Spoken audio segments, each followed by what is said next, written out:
What makes us connect to a character? You might say their personality. We connect with characters that we feel similar to, characters that face the same struggles or come from similar backgrounds. Sometimes we just enjoy watching their stories. Heartwarming or heartbreaking character arcs are interesting to follow, and we like to see characters evolve and make choices and mistakes. But a lot of the time, I think it's a lot more surface level than that. We connect with characters immediately on first impression based on their appearance. A character's scars or outfits or even hair color can tell us a lot about their personality right off the bat. But what about if they don't have any of those? What if they don't even have a body? There's a type of character in film, TV, and games that sounds so hyper-specific that it could never be a wide-ranging archetype. But it is.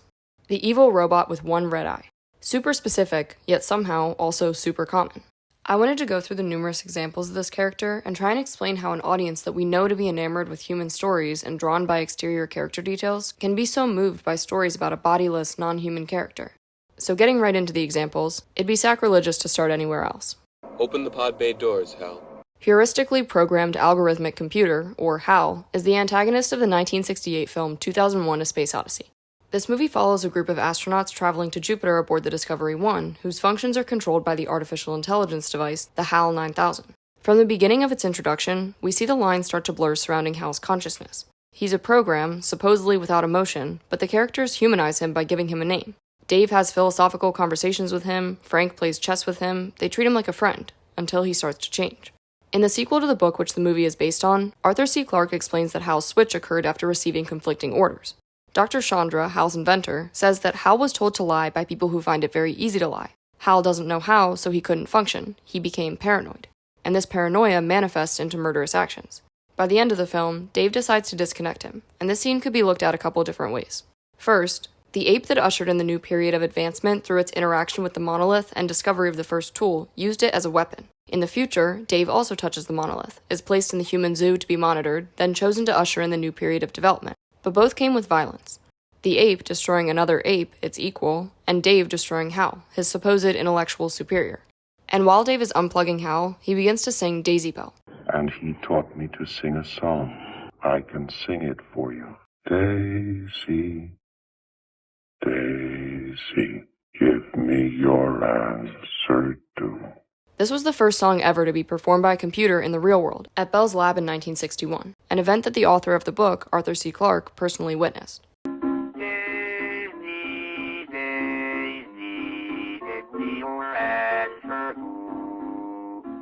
The computer was an IBM 7094, I, B, and M being the letters that succeed H, A, and L, which was apparently just a coincidence.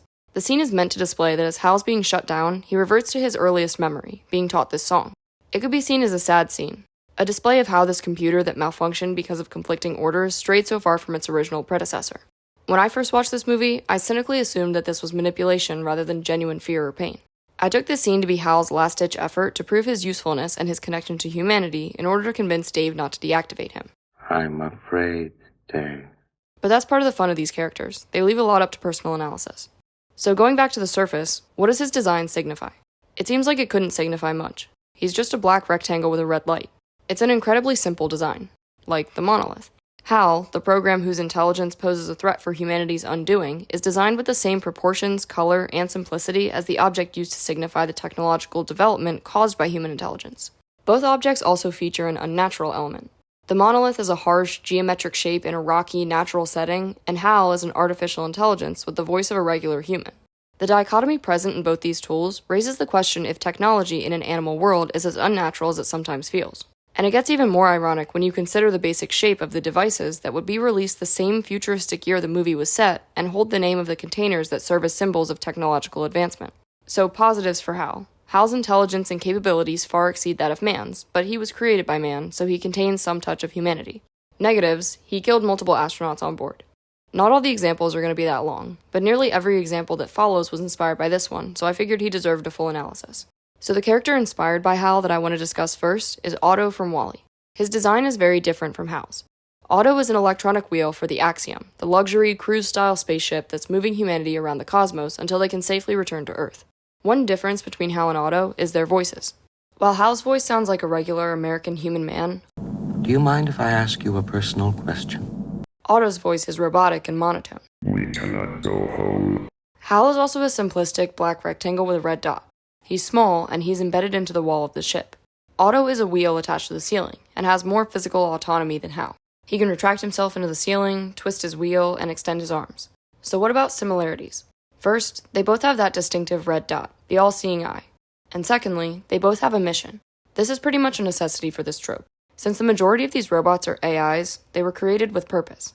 Otto's purpose, on the surface, is to be the right hand of the captain, and aid him in managing the responsibilities of the ship and taking care of the passengers on board.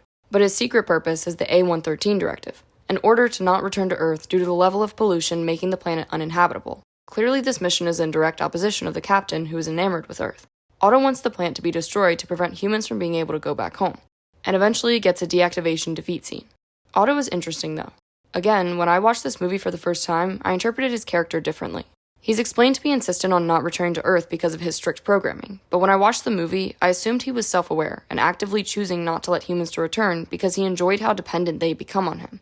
This falls in line with the Pixar theory by John Negroni that circulated the internet over a decade ago. In this theory, he posited that throughout the Pixar universe, sentient objects rely on humans for fulfillment and energy. This desire for purpose leads machines to control humans by placating them, giving them everything they want, then making them sedentary so that they're relied on for everything that they need. Spend your 5-year cruise in style. Waited on 24 hours a day by our fully automated crew. And with our all-access hover chairs, even Grandma can join the fun. There's no need to walk. There's a couple clear references to 2001 in this movie too. The EVA pod, the container that has life support protocols and prepares the astronauts for their rebirth in a new time and place, is represented by Eve, the female robot in WALL-E whose actions allow humanity to be reborn in a new setting. They're likely both references to Eve from the biblical story. The pods carry the astronauts and Eve carries the plant. They're incubators for the future of civilization. They give life. And even more on the nose, both movies play Thus Spoke Zarathustra, 2001 when the ape discovers tools, signifying their change from primates into higher-level consciousness beings, and WALL-E when the humans stand, signifying their change from sedentary beings dependent on machines to active participants in their own lives, which will be very necessary for the grueling process that will be the cleanup of Earth. In terms of positives for Otto, he doesn't receive as sympathetic of an angle as Hal. And even though he is the main antagonist of this film, sympathy can be drawn from the fact that he's just following orders, making the real villains of the film the humans from 600 years earlier that gave up on Earth. Humans being secondary villains in these types of stories is incredibly common and present in the next example, Meet the Robinsons. For the first half of the movie, the villain is the bowler hat guy. His antagonistic nature is very over-exaggerated. He seems to act how a non-evil person thinks a supervillain would act. But for the latter half of the movie, the real villain is revealed to not be the bowler hat guy, but his bowler hat, Doris. Doris and the bowler hat guy, also known as Goob, struck up a deal to ruin Lewis's life. Goob did this because he felt abandoned by Lewis and simmered in his sadness of never getting adopted, eventually convincing himself that everyone hated him as a way to isolate himself further. Doris's story is starkly different. The DOR-15, or helping hat, was invented by Lewis in the future. She was meant to be a helping hand, like an AI program or a wheel on a spaceship. But, just like them, she betrayed her original purpose. The hat, which was supposed to perform simple tasks to make humans' lives easier, began to control them. She even has her light switch from green to red as a helpful little indicator of her evilness. Lewis wasn't taking any chances and immediately deactivated her. She escapes and eventually alters the future to instead create one marked by the influence of the helping hats. The air is filled with green smog, and the landscape is fully composed of hat-shaped factories. It's here where Lewis watches the video about Doris's invention, before being swarmed by the family, acting like zombies due to being controlled by the hats. Lewis changes the past and declares to never create Doris, wiping her from existence. So, positives and negatives. Doris doesn't really have many positives within the story. She's probably the clearest antagonist. But looking at it from her point of view, I wouldn't want to spend my whole life brushing people's teeth and tying their bow ties, especially if I knew I was capable of more, which she believes she is. She is evil though, and you can tell through her design. She's a bowler hat, a top 5 creepiest hat. And in case I have to remind you, bowler hats don't have legs. But Doris does. 6 mechanical spider-like legs that can turn into weapon-like propellers. So here we have another instance of the conflicting pieces. She's a hat, but she's got these creepy Toy Story baby doll style robot legs. She doesn't match. For Hal, one part of his character that didn't match was his voice.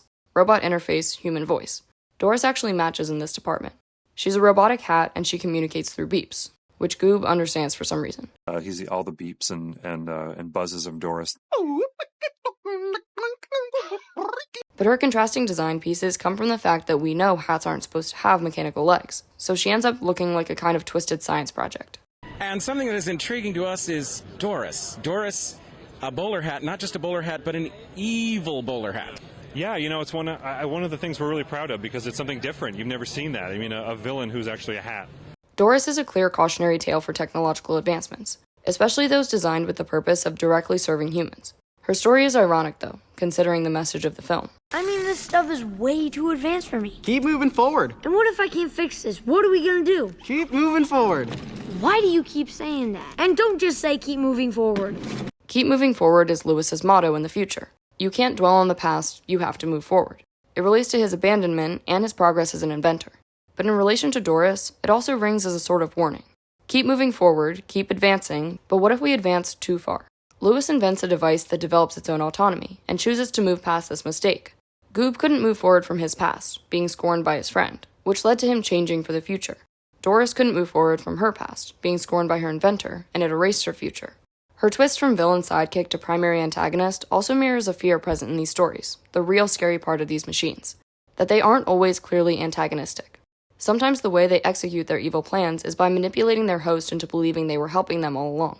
Sometimes the villains are clear villains from the start, like in the case of the probe from Monsters vs. Aliens. The probe is sent to Earth by Galaxar. They have their close encounters of the third kind scene, and then he starts destroying the city.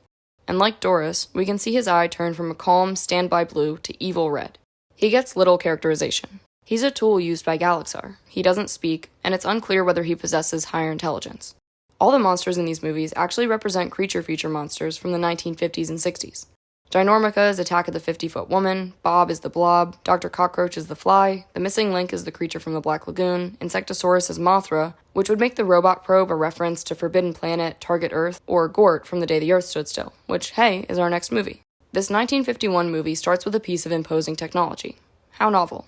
A flying saucer lands in DC, necessitating the arrival of the military. The beings that emerge are Klaatu, an alien, and Gort, his robot. Gort is described as 8 feet tall. He's made of metal, and he kind of acts as a cosmic security guard.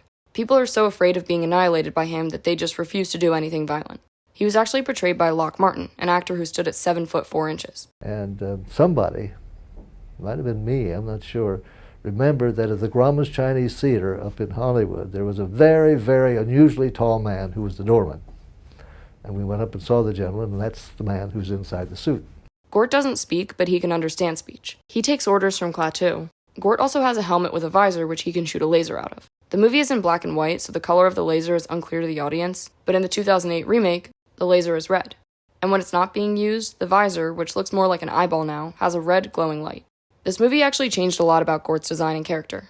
They changed his name from Gort, which was originally likely a reference to Gnut from Farewell to the Master, to GORT, an acronym standing for Genetically Organized Robotic Technology. Like I said, Gort is also given a red eye in this movie, perhaps as another reference to Gnut, who's described as having internally illuminated red eyes that were so set that every observer felt that they were fixed on himself alone. Here's another example of the unblinking red eye making the viewer feel watched. And of course, the most obvious difference is that since this is a 2008 adaptation of a 50s movie, the 8-foot robot is now 30 feet tall. In terms of their purpose, the mission of the aliens in this movie is to intervene in the bubbling tension of nuclear war on Earth. And the threat of aggression by any group, anywhere, can no longer be tolerated. This movie heavily focuses on the impact of technology on human life, and this one, like nearly every other science fiction movie released at this time, plays off of a current fear being experienced by the public. And a main one at this time was technological advancement. This movie came out 6 years after Hiroshima and Nagasaki, and right in the midst of the Cold War. Gort can be seen as a stand-in for nuclear warheads, and Klaatu for the country. I'm afraid of what he might do if anything should happen to me. Gort, but he's a robot. Without you, what could he do? There's no limit to what he could do. He could destroy the Earth. Gort is a security guard. He protects his master. And if someone harms him, it's unclear the kind of destruction his power would inflict. With the nuclear warheads, they were also seen as a form of defense. They were made to protect the country they were manufactured by.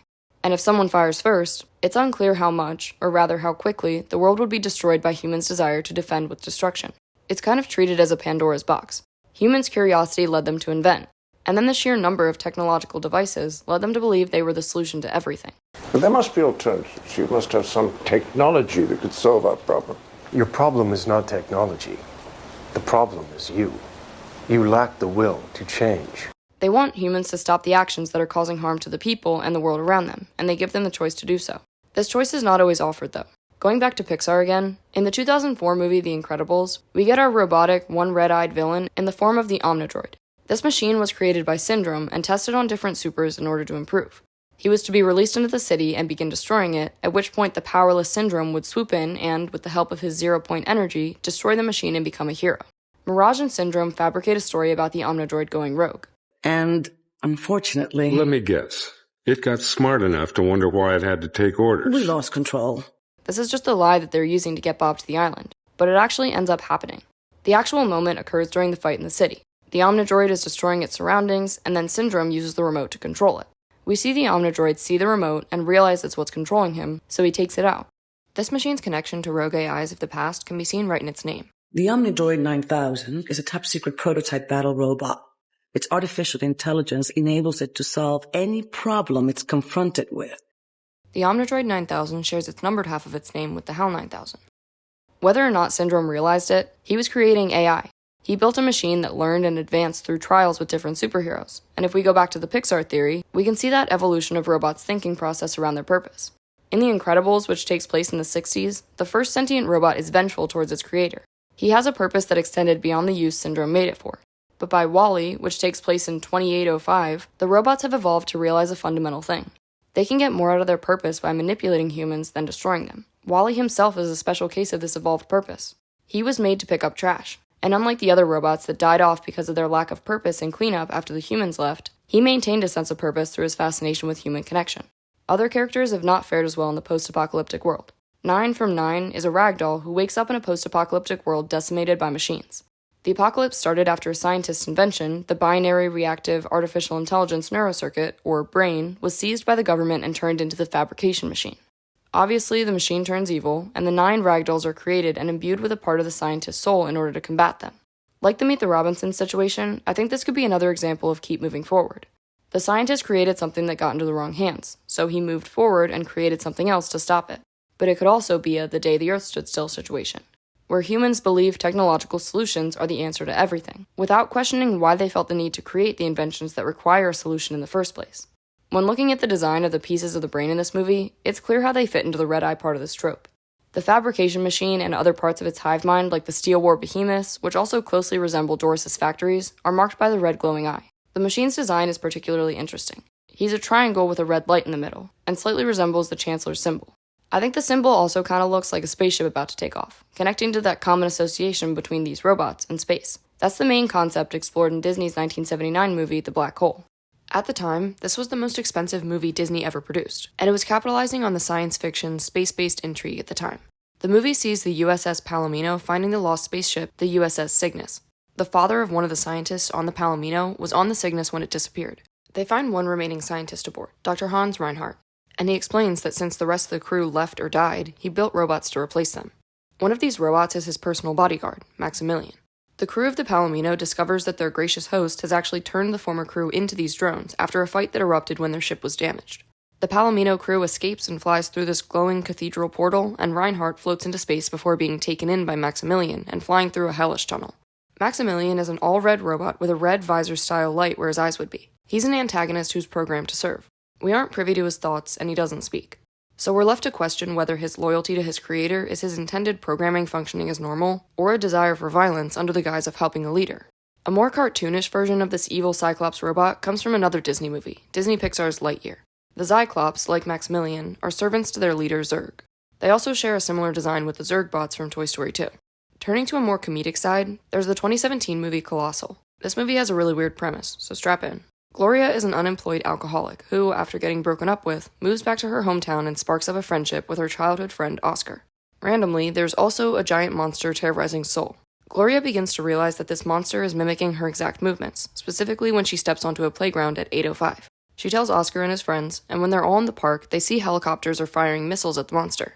This, in turn, hurts Gloria. She hits a helicopter, killing the pilots inside. She apologizes to the citizens and fully realizes the destruction this weird power could cause, and she rejects it. But then, she sees a news story about a giant robot now terrorizing the city, only to find it's being controlled by her friend, Oscar.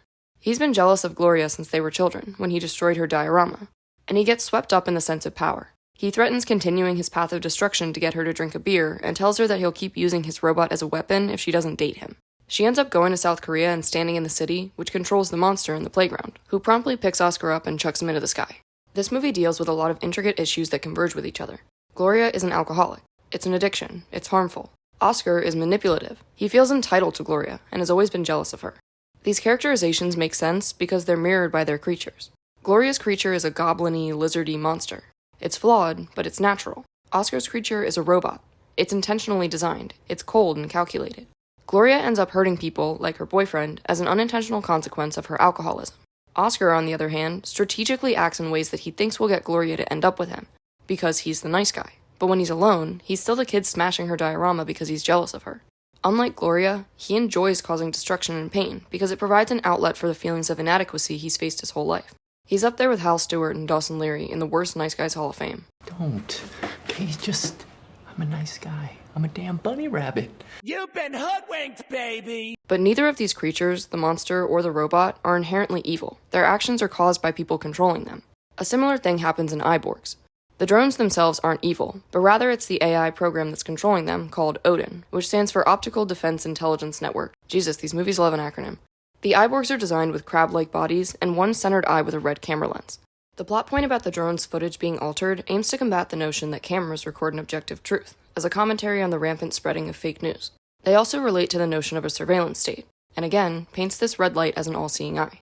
One franchise that often delves into the concept of military control is Transformers. The live-action movies had assistance from the Department of Defense, so we get a lot of military and government bodies influencing the plot. A robot snuck onto Air Force One, the NSA is involved in deciphering attacks, and one of the primary characters is a Sector 7 government agent. Reedman is a Decepticon in Revenge of the Fallen that's a skinny robot with sharp metal angles, T-Rex arms, a tail, and a singular glowing red eye. He almost looks like a mechanical exoskeleton, and kind of resembles a combination of the fabrication machine and Doris. And he has this sort of mythological animal appearance. His purpose in this movie is to be stealthy. His blades are so thin that he can stand in front of military soldiers and they can't see him. For the audience, it hits this concealment angle again. You can't prepare for a fight with Doris if you don't even know she's the mastermind behind the operation. You can't prepare proper defense protocols against Reedman if you can't even see him. The other two examples in Transformers are completely opposite from this small, stealthy spy. Shockwave is huge. G1 Shockwave has a yellow eye, but eventually he's designed with a single red eye. He's a calculated character who's definitely evil and more concerned with logic than emotion, displayed by his experimentation methods on other Transformers to create weapons. Then there's Lugnut. Lugnut is a huge, bulky Decepticon. He's brawn over brains, and his propensity for destruction is communicated through a single red light emanating from his head. Transformers are actually a good example to stick with, because they have examples in both live-action movies and television, which leads us to the next few examples, which are all from TV. A number of these shows have the Swiss Army knife-style robots, like Maximilian, that have a ton of weapons extending out of their backs and arms. The original Venjix virus from Power Rangers reverts to a more simplistic design. This virus infiltrates the world's devices and takes over communications and defense. Battlestar Galactica has the aptly named Red Eye. He has the super robotic voice and a red light on his visor that ping-pongs from side to side. Pantheon has Safe Surf, whose original mission to regulate UIs is weaponized into destroying them to ensure security. There's also a random example of a robot in Barbie Life in the Dream House. This robot, named Closet, has his evilness very simply explained by showing that he was just set to evil mode. These characters are also pretty popular in video games. In the Portal series, turrets serve as obstacles for the player. They're white, three-legged pods with a red light in the middle. They have little insect-like legs, and their sides can extend out as they pulse with the music when singing the song at the end of Portal 2. The song is interesting too, because the Italian at the end is translated into a warning to stay away from science. This idea is explored in the game through GLaDOS, an evil AI that has one yellow eye, so it doesn't count, who encapsulates the reality that science can often function around profit and bottom lines, and toss aside empathy and humanity. Another game with an impressively brutal robot villain is Arc Raiders, which introduces the Queen. The Queen is a crab-shaped machine who poses a major threat to the players. Playtest of the game earlier this year revealed that during a 3-long playtest, the Queen was defeated 58 times, with the Queen defeating 17,000 raiders. A much less antagonistic robot comes in the form of Robo-47 from War of the Monsters. He isn't an antagonist to be defeated in the game. He's actually a playable character. But his status as a military decommissioned robot brings up the conversation about robots being created by humans for a specific purpose. In Robo-47's case, to aid in war during the Atomic Age, being discarded when they weren't able to be upkept. Pantheons from Mega Man Zero are another example of robots invented to be soldiers and security that serve an antagonistic role in the story by hunting the resistance.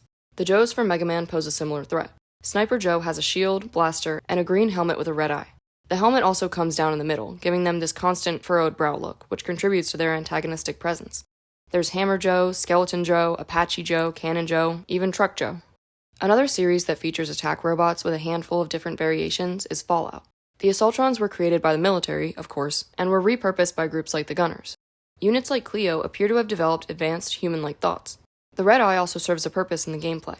Its laser has to charge up before firing, creating a red glow around the eye, allowing the target to know when it's about to be shot. These bots have a dark color palette and a worn-in practical military design. This is one of the common design styles of this character type. Probably the most common is seen through EMMI from Metroid Dread. It's white and polished with a futuristic look, and it also incorporates animalistic elements into its design.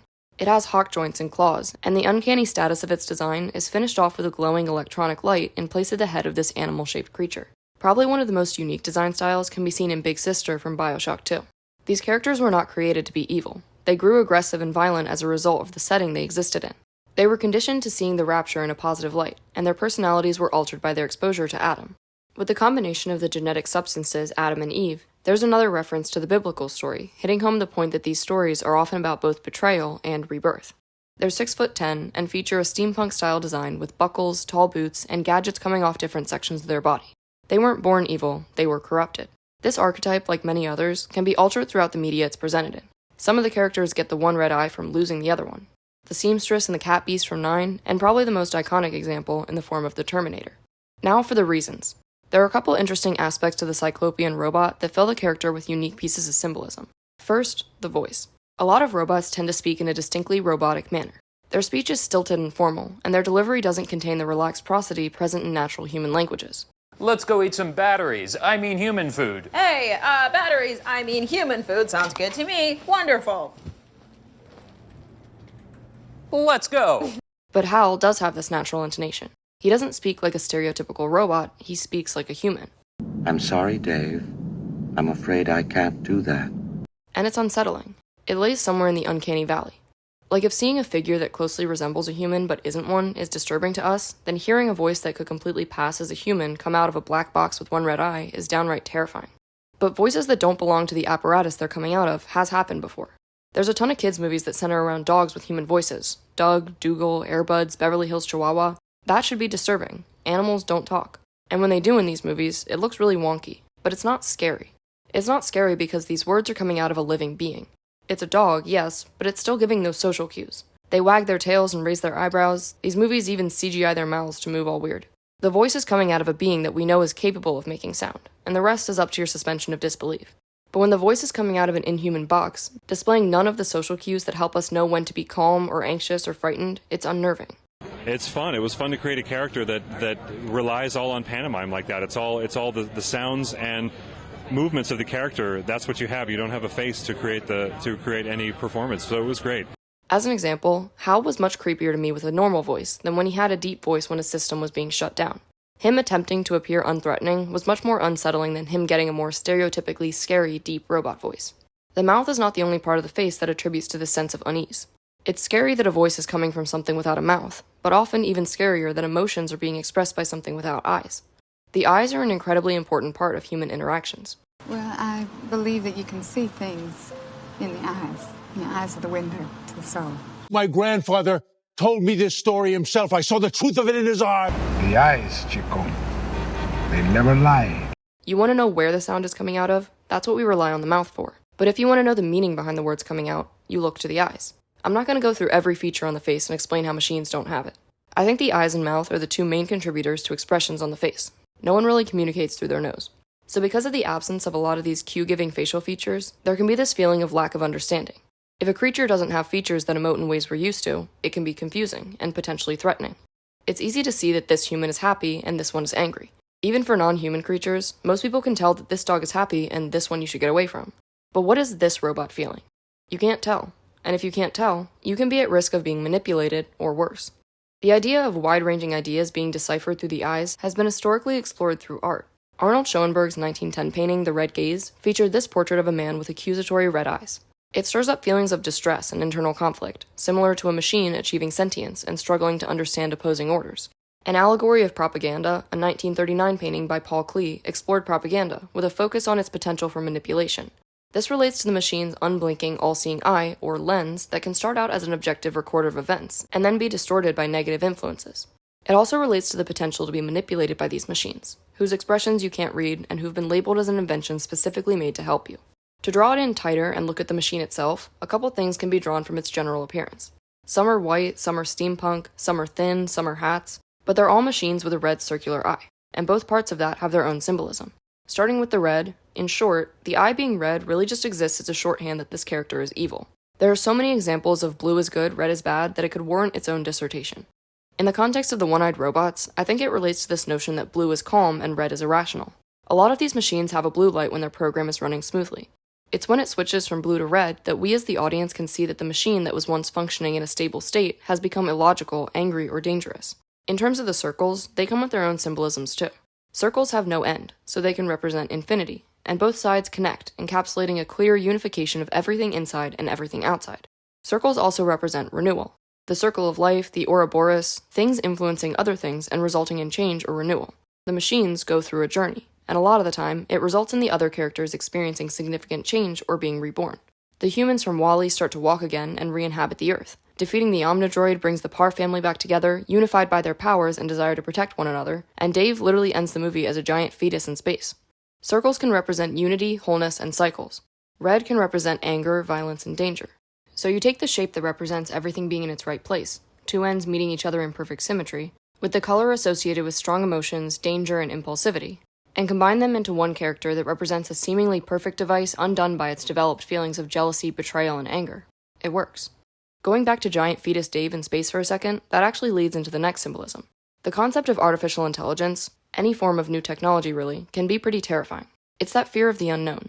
You don't know how it works or how it'll be integrated into society. A similar fear exists with space.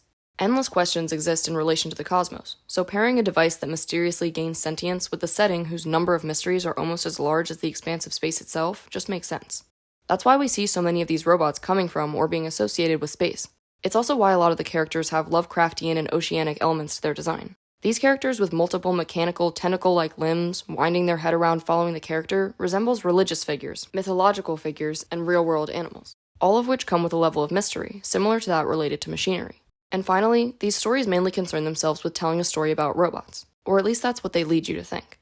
The fact that so many of these machines have been made with the intention of helping people that end up enslaving them or ending the world might make it seem like these movies are vilifying progress. But not all these scientists in these movies are syndrome. Some created the robots for genuine positive purposes. Doris was supposed to improve quality of life by removing the need to do mundane tasks. Hal was meant to be a tool for the astronauts aboard the Discovery 1. The scientist in 9 created the brain to usher in a period of peace. It had such promise, my great machine. But a lot of the time, it's power-hungry or cowardly humans who get involved and muddle up the situation. The inciting incidents are often born from unchecked technology, but they're equally from unchecked people. The intrigue from these stories come from our reaction to these inventions. An ability to look directly at the thing we've created, and level our contributions as a species against the ultimate creation, a piece of machinery superior to its creator. We tend to personify everything, and that leads us to have sympathy for a lot of these machines, even if they are evil. For a lot of them, the sympathy comes from a Frankenstein's monster place. The creatures aren't inherently evil. They were abandoned, and acted as they could with the tools they were given. Oftentimes, this comes with the self-praise that these machines turn evil because of their lack of humanity. It gives us a little pat on the back that even though these machines seem smarter and better than us in every way, they can never be human. The machine was born purely of my intellect, which I now know was not enough. My creation was hopelessly flawed and indeed dangerous, for it lacked the human soul. These stories use the robot as a vehicle to explore themes of human development and fears, or parallel human suffering in the context of sentient machines. We project aspects of our humanity onto these objects which appear to possess little of it. So going back to the original question of what makes us connect to a character, it tends to be outward appearance. But our interest in this character, which doesn't appear human at all, stems from our interest in the robot being a stand-in for human themes. But Doris knew she was capable of so much more. Drawing from events in human history, the threat of aggression by any group, anywhere, can no longer be tolerated. And hindered by universal human fears. I'm afraid, Dave. These stories can still be enjoyable, because they can still be heartwarming, heartbreaking, and filled with evolutions and mistakes. These aren't robot stories, they're human stories.